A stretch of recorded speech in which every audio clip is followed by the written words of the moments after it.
Bien, bonjour à tous. Cette vidéo pour partager cette fin de jeûne, qui était la continuité de toutes ces pujas qu'il y a eu en Inde pour débloquer en fait ces énergies pour Shakpuri et que le centre Aroura maintenant devienne un lieu laïque de paix pour des êtres. Alors déjà je vais revenir sur le jeûne. Vous étiez beaucoup plus prévu que de ce que je pensais pour ce jeûne de 5 jours. Et là, vous avez été quand même une bonne quinzaine. Ça m'a beaucoup touché. Surtout que beaucoup d'entre vous s'y sont pris au dernier moment. Il n'y a pas eu vraiment de préparation. J'en suis vraiment désolé. Mais là, pour ceux qui ont pratiqué ce jeûne, je vous demande à partir d'aujourd'hui surtout de continuer à manger des légumes, surtout beaucoup de légumes, que des légumes pendant 2 jours, des légumes verts, pour que l'acétone continue à bien éclairer notre esprit, ça c'est important. Et puis après de reprendre tout doucement des céréales, par exemple, on va dire dimanche midi, des céréales sans gluten, et puis après lundi un peu plus de céréales, des huiles, et puis des produits laitiers à partir de mardi, et puis après tout doucement, voilà, vous reprendrez progressivement, quoi, c'est important. Donc à savoir aussi qu'il y a notre jeûne qui aura lieu au mois de mai il y aura une retraite du Bouddha de médecine, donc ça vous allez être au courant, vous pourrez vous inscrire, il y aura un enseignement tous les jours avec la pratique du Bouddha de médecine, et puis bien sûr un jeûne avec un jeûne hydrique le jour du Bouddha de médecine. Mais par contre là j'enverrai un mail pour que tout le monde se prépare 5 jours avant, et après les 5 jours qui suivent. En fait c'est, je veux dire, une purification du corps qui durera 15 jours. Pour le moment, on va revenir à ce qu'on a vécu là. Donc déjà, je félicite énormément les personnes qui se sont engagées dans cette voie de me suivre dans ce jeûne spontané. J'ai trouvé ça très fort, j'ai reçu l'énergie, ça m'a donné beaucoup de force aussi. Surtout qu'ici, à l'Hexagone, il a fait très froid, donc c'était pas évident. Il y avait Patricia, mon épouse, qui m'accompagnait. Et je sais qu'il y avait d'autres personnes dans l'Hexagone. Mais quand vous pratiquez un jeûne qui fait -3 jusqu'à -7 dehors, le corps n'a pas les mêmes, je dirais, besoins, et l'alimentation est quand même quelque chose qui est important, surtout au niveau des graisses et autres par rapport au froid. Donc le jeûne n'est pas le même quand il fait chaud, donc il ne sera pas le même quand on va le pratiquer au mois de mai, au printemps, que maintenant. Donc une grande félicitation, mais reprenez, voilà, très doucement.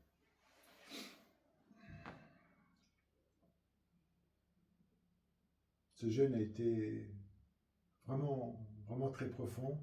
Et j'aimerais que tous ceux qui ont pratiqué ce jeûne, donc à distance, que vous fassiez un retour de ce que vous avez vécu dans votre corps, dans votre esprit, dans vos instincts, dans vos intuitions, etc. J'aimerais beaucoup partager avec vous ce que vous avez ressenti. C'est vraiment important. Parce que le jeûne, surtout dans des pratiques, comme je l'ai dit, on a commencé ce jeûne avec le début de la Kumbh Mela, qui est donc en Inde, qui est une des célébrations les plus importantes et les plus puissantes au monde, qu'on le veuille ou qu'on ne le veuille pas. Et donc on rentre dans des phases de purification en ligne descendante, donc c'est très puissant. Donc de me faire part de ce que vous avez vécu, voilà, ce qui vous est passé par la tête, etc. Mais surtout, je pense que vous avez tous dû vivre en fait un esprit qui était clair, le sommeil qui était complètement dissipé, voilà, l'énergie revient autrement. Et là, j'aimerais que vous entendez bien, on retrouve un peu dans cet espace de 5 jours, un peu notre corps yogique.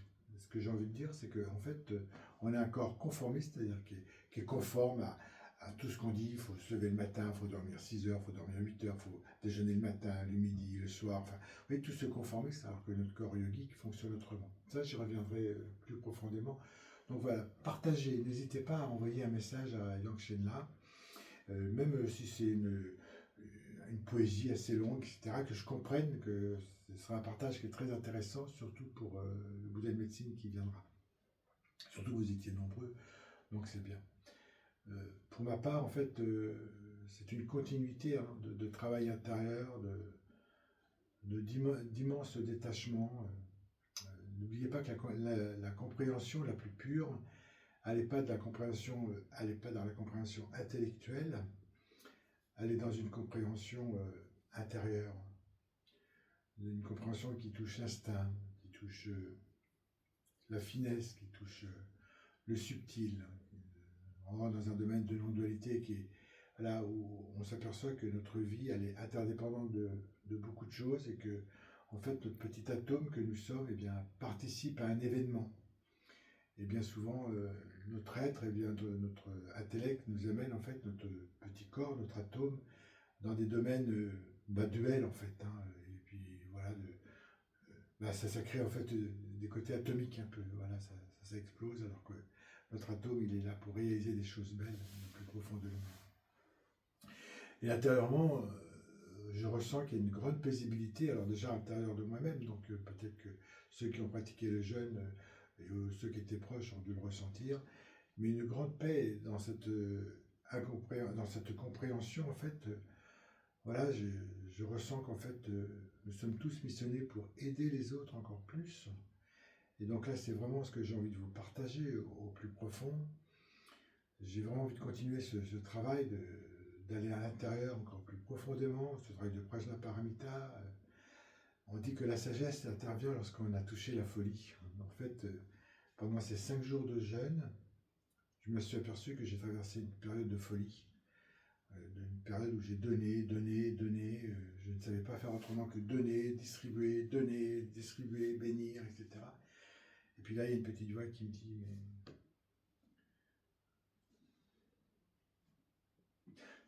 excusez-moi, c'est ce qui me vient, parce que là, c'est un peu spontané. Pourquoi tu t'es vendu comme ceci? Pourquoi? Et là, j'ai envie de plus de force, plus de sincérité, plus de loyauté, même peut-être avec moi-même aussi, déjà avant tout. Et puis que, voilà, cette école, Shakpuri, qui fait partie, en fait, des médecines sacrées, Sovarikpa, eh bien, émerge, parce que c'est ça qu'on a besoin sur cette terre. De médecine qui nous apporte une compréhension, non pas intellectuelle des choses, qui va nous amener après avec, oui, on dit l'alchimie, on fait de la chimie avec tout, on fait bref, mais la chimie, elle nous détruit complètement. La chimie, on a fabriqué des produits chimiques, etc. Il y en a dans les produits, il y en a dans les médicaments, etc. Alors que c'est pas ça du tout, en fait. C'est d'entrer dans la bonne chimie et dans le bon corps médical intérieur. Et donc, c'est-à-dire que mon existence a pour but d'aider cette école qui représente vraiment en fait le corps à l'intérieur, c'est le vent avec tout ce côté psychiatrique. C'est quelque chose que non, c'est ce que je ressens et ça va m'aider même, enfin je dis m'aider, à passer à un autre cap. Peut-être que ça pourra aider certains d'entre vous, je ne sais pas. Et je m'aperçois que en fait l'essence c'est que cette thérapie du diamant, eh bien, elle commence là dans notre corps avec une sincérité, une incompréhension qui touche un instinct qui est là au plus profond de nous-mêmes. L'instinct, c'est notre atome qui est là, un atome qui est là pour agir, pour donner un éclat quelque part, mais non pas une explosion dans l'autre côté. Et donc, c'est plutôt un atome d'éclat étincelant, voilà, donc, mais pas une explosion qui va tout éteindre, etc. Donc, voilà, c'est une grande paix, c'est ce que je ressens. Se détacher du centre avec mon épouse, avec Patricia là, c'est une grande expérience que pour nous, c'est des années de travail.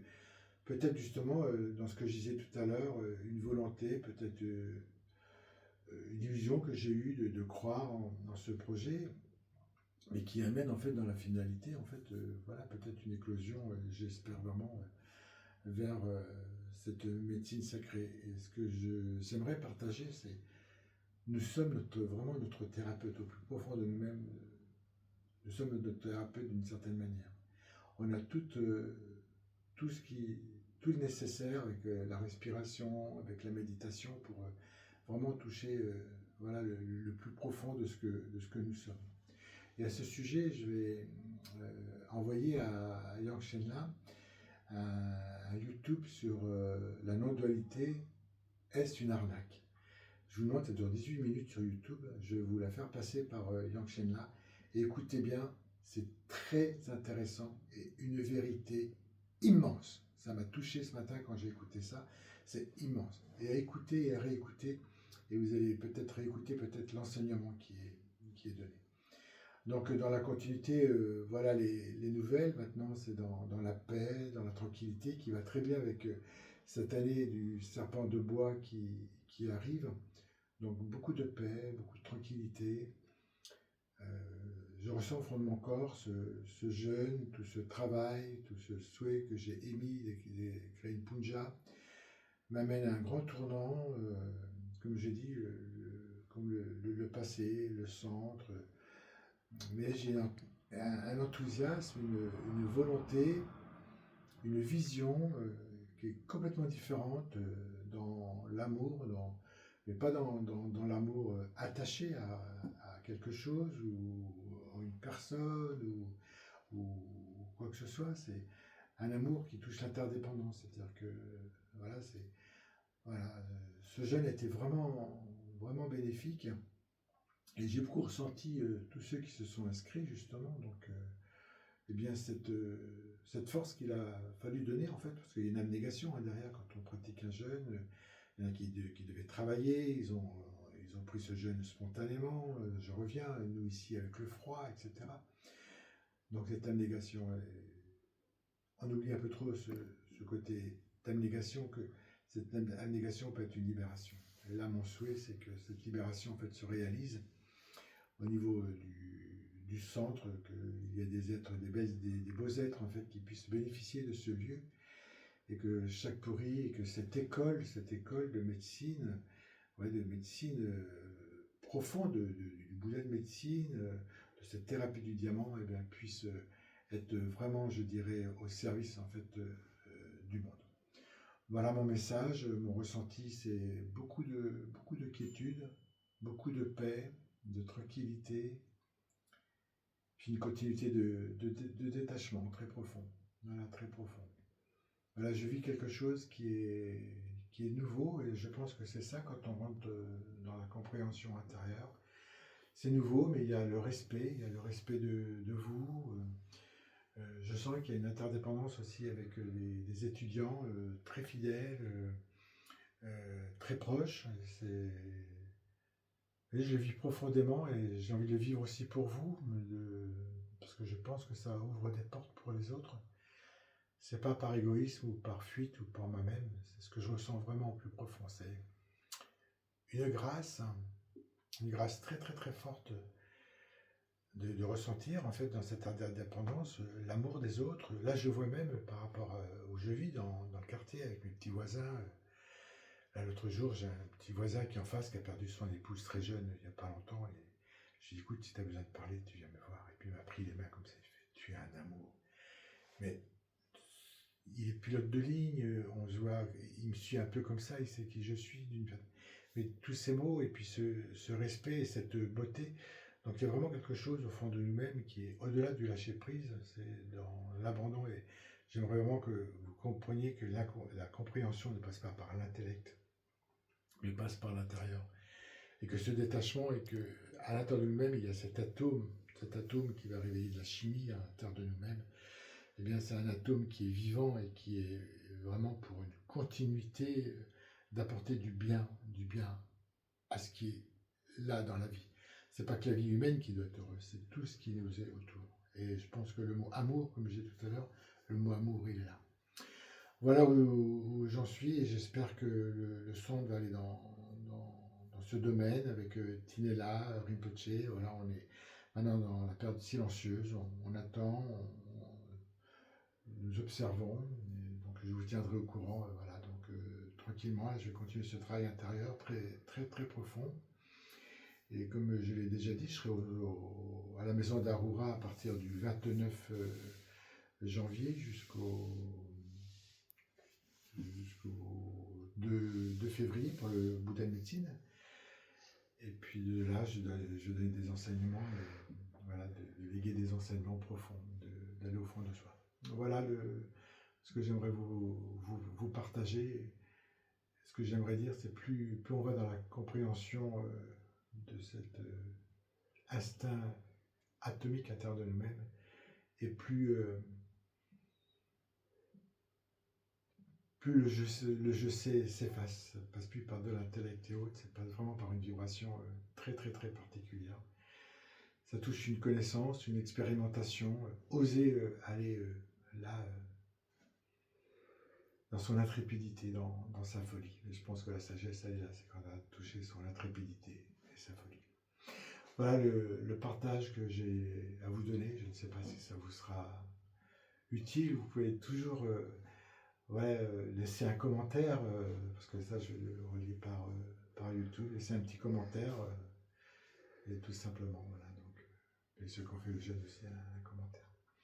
Voilà le partage dans la continuité pour chaque pourri, hein, cette école de fer, que cette médecine de prévention, et on doit être nous tous des médecins, des bouddhas de médecine, où à chaque instant notre parole, notre comportement doit apporter en fait eh bien, de la thérapie à l'autre, pas de la confusion, pas du trouble, pas de la, je dirais de la discorde, ou du tourment, ou de l'inquiétude et autres. On doit toujours être dans une objectivité en fait joyeuse, de possibilités.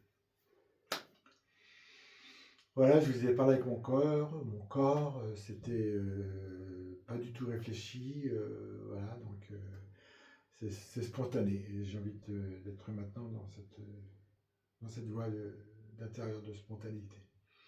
Voilà, avec vous tous, ensemble, on va continuer avec cet amour et ce travail profond, qui est basé sur la sincérité, la loyauté, et puis une vérité que nous sommes des êtres sensibles et extrêmement fragiles. Allez, avec tout mon amour à vous tous.